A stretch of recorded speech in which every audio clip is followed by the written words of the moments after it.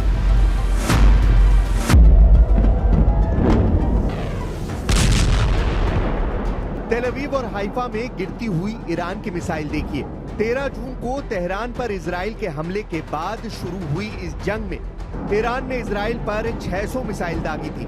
Israel के कई शहरों का यही हाल हुआ था। फिर 12 दिन बाद अमेरिका के दखल से ईरान और इजराइल के बीच युद्ध विराम हुआ। क्या कतर ऐसा ही जवाब देने की ताकत रखता है? आर्थिक रूप से सबसे मजबूत अरब देश कहा जाने वाला कतर है तो बहुत छोटा सा मुल्क, लेकिन हथियारों के मामले में ये सबसे बेहतरीन वेपन सिस्टम से लैस है। कतर के पास 36 रफाल फाइटर जेट हैं। कतर के पास 24 यूरोफाइटर टाइफून जेट हैं। कतर के पास 37 F-15 ईगल लड़ाकू विमान भी हैं।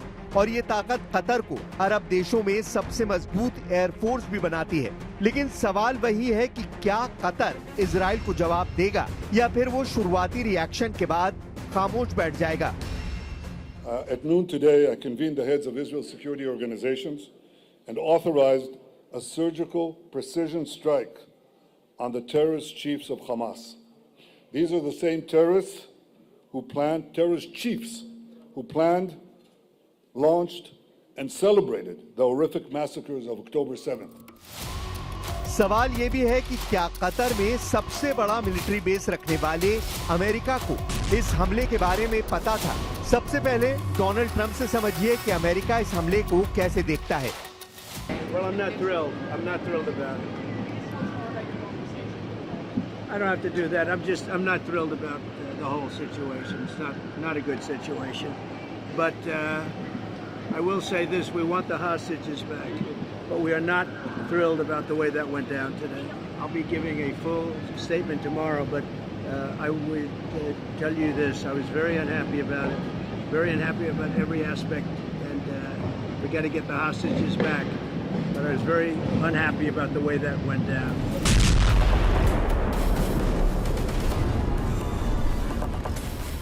कैरोलिन लेविट की बात पर गौर करिए, क्योंकि कैरोलिन लेविट ने इजराइल को लेकर ट्रंप की पॉलिसी की पूरी पोल खोल कर रख दी है।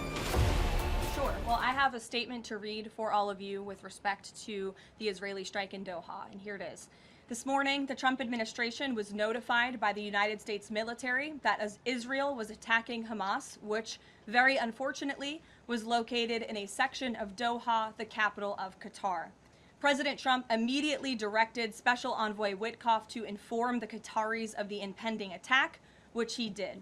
The president views Qatar as a strong ally and friend of the United States and feels very badly about the location of this attack.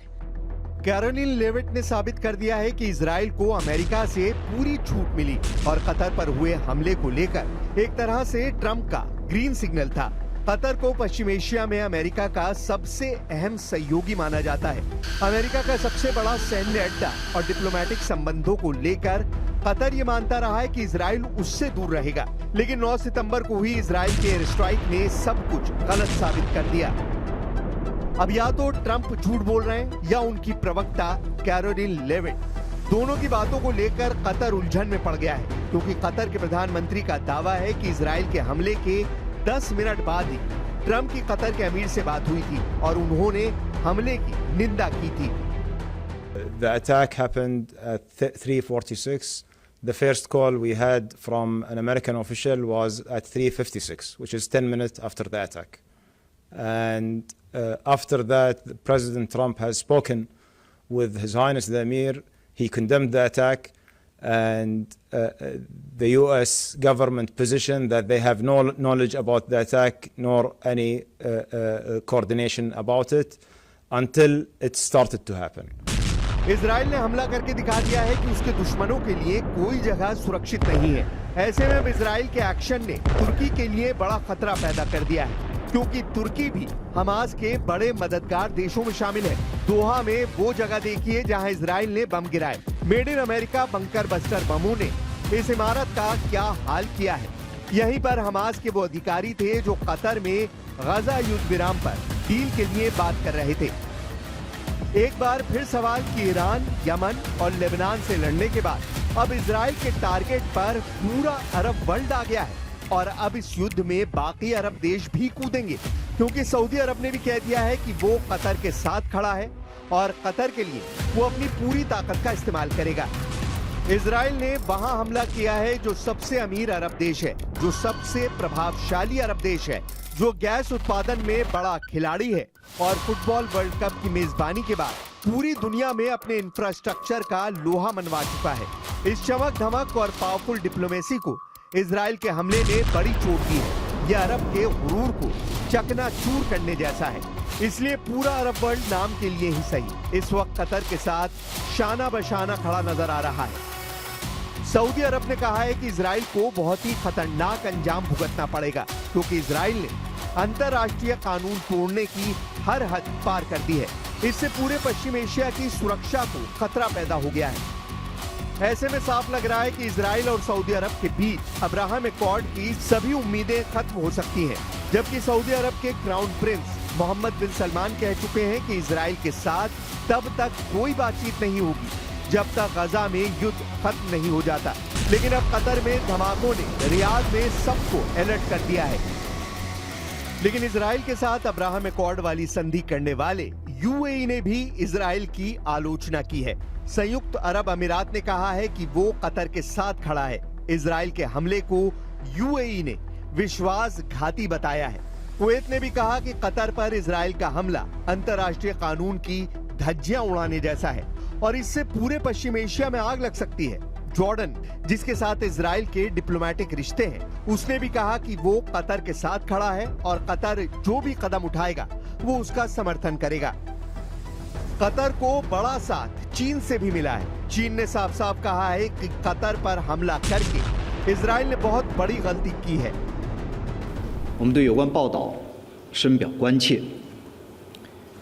以色列空袭卡塔尔首都多哈哈马斯目标的行为，严重侵犯卡塔尔领土主权和国家安全，加剧地区紧张局势。这同有关域外国家在中东问题上立场长期严重失衡脱不开关系。इसमें कोई शक नहीं कि कतर में धमाकों वाले मिशन को अंजाम देकर इजराइल ने पूरे अरब वर्ल्ड की एकजुटता को टेस्ट कर लिया है। क्या हमास को टारगेट करके किए गए धमाकों का अरबी गुरूर मजबूती से जवाब देगा या कुछ दिनों के तनाव के बाद सब कुछ ठंडा हो जाएगा? कतर पर इजराइल का हमला इसलिए पूरे अरब वर्ल्ड का बहुत बड़ा इम्तिहान है क्योंकि ऐसे ही हमले के बाद ईरान ने इजराइल के खिलाफ ऑपरेशन ट्रू प्रॉमिस चलाया था। दुनिया ने ऑपरेशन ट्रू प्रॉमिस का पहला संस्करण 13 अप्रैल 2024 को देखा था, जब ईरान ने सीरिया में अपने दूतावास पर हुए हमले का बदला लेने के लिए 170 ड्रोन और 30 मिसाइल इजराइल पर फायर की थी और ईरान ने ऐसा दूतावास पर हमले के 13 दिन बाद किया था। इसके बाद ऑपरेशन ट्रू प्रॉमिस का दूसरा पार्ट 1 अक्टूबर 2024 को देखा गया, जब ईरान ने हमास चीफ इस्माइल हानिया और हिजबुल्लाह चीफ हसन नसरल्लाह के मर्डर का बदला लिया। 31 जुलाई 2024 को हानिया को तेहरान में ही मारा गया था, जबकि हसन नसरल्लाह को मारने के लिए इजराइल ने 27 सितंबर को बेरूत में बमबारी की थी। इसका बदला लेने के लिए ईरान ने 1 अक्टूबर 2024 को 200 बैलिस्टिक मिसाइल से इजराइल पर हमला किया। इसके बाद जून में हुई जंग से तो पूरी दुनिया वाकिफ है, जब अली खामनेई ने ऑपरेशन ट्रू प्रॉमिस का तीसरा दौर शुरू करके बता दिया था कि पूरे पश्चिम एशिया में इजराइल को टक्कर देने वाली सबसे बड़ी ताकत ईरान है। 13 जून को इजराइल के हमले के बाद जब ईरान ने इजराइल पर मिसाइल बरसाई तो पूरी दुनिया हैरान थी। ईरान मिसाइल अटैक का हर रिकॉर्ड तोड़ रहा था, क्या तेल अवीव, क्या हाइफा और क्या इजराइल का डिफेंस सिस्टम। ईरान की मिसाइलों ने इजराइल के हर कवच को भेदा और बता दिया कि जब उसकी मिसाइल फायर होती है तो उन्हें रोकना ना तो इजराइल के बस की बात है और ना ही अमेरिका के। 12 दिन तक ईरान के गुस्से को पूरी दुनिया ने देखा और अब इन्हीं हमलों से सीखते हुए ईरान ने एक बड़ा ऐलान किया है। ईरान के रक्षा मंत्री ने कहा है कि 12 दिन के युद्ध के बाद ईरान अब डबल ताकत के साथ युद्ध लड़ने के लिए तैयार है। अजीज नासिरजादे के मुताबिक ईरान की मिसाइल पावर 2 गुना बढ़ा दी गई है। ईरान को लेकर बड़ी खबर इजराइल के मीडिया में छप रही है। खबर यह है कि ईरान ने अब दूसरे देशों में हथियार की फैक्ट्री बनानी शुरू कर दी है, हालांकि किस देश में इसका जिक्र नहीं किया गया है। बड़ी बात यह है कि नेतन्याहू को कहीं ना कहीं मालूम है कि कतर इजराइल के खिलाफ जवाबी कार्रवाई करने की ताकत तो रखता है, लेकिन ऐसा इरादा करना उसके लिए मुश्किल है। इजराइल के प्रधानमंत्री नेतन्याहू ने कहा है कि वो इस पूरे हमले की जिम्मेदारी लेते हैं। दरअसल यह हमला तब हुआ जब दोहा में हमास के नेता अमेरिका के युद्ध विराम प्रस्ताव पर आपस में बातचीत कर रहे थे। नेतन्याहू का युद्ध किन किन देशों में फैल चुका है, इसमें गजा यानी फिलिस्तीन पहले से शामिल है। दूसरा है लेबनान, जहां हिजबुल्लाह की लीडरशिप को इजराइल ने बड़ा झटका दिया। तीसरा है यमन, जहां नेतन्याहू की बमबारी पूरे कैबिनेट को खत्म कर चुकी है। चौथा है सीरिया, जहां जुलानी की हुकूमत पर भी इजराइल ने बम बरसाए हैं। ईरान के साथ युद्ध विराम जारी है, लेकिन कब युद्ध शुरू हो जाए नहीं मालूम। और अब खाड़ी देश कतर पर इजराइल का बम गिरा है। कतर में इजराइल की बमबारी के बाद बंधकों के रिश्तेदार परेशान हैं, क्योंकि कतर ही वो देश है जिसके जरिए हमास से बातचीत अभी तक हुई है। ऐसे में बातचीत पर फुल स्टॉप का मतलब है कि बंधकों की रिहाई मुमकिन नहीं हो पाएगी। इस वक्त हमास के कब्जे में इजराइल के 22 बंधक हैं, जबकि 38 बंधकों की लाशें भी हमास के पास हैं।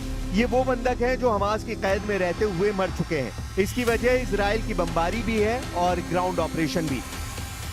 אני רועדת מפחד. אני רועדת מפחד. יכול להיות שברגעים אלה ממש ראש הממשלה בנימין נתניהו בעצם מתנקש במתן שלי וחרץ את גורלו למוות. מי שמחליט לסכן את החיים של הילד שלי בכוונה רוצח אותו. למה ראש הממשלה מתעקש לפוצץ כל סיכוי קטן לעסקה? למה?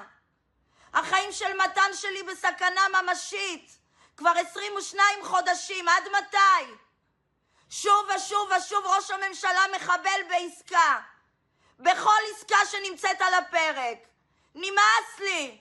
נמאס, לעם ישראל נמאס מהמלחמה הזאת. סיימו אותה כבר ותחזירו את כולם בהסכם כולל. लेकिन बड़ा सवाल ये भी उभर रहा है कि कतर के बाद क्या अगला नंबर तुर्की का है? क्योंकि कतर पर हुआ हमला सिर्फ अरब वर्ल्ड ही नहीं बल्कि पूरी दुनिया के लिए हैरान करने वाला अटैक है।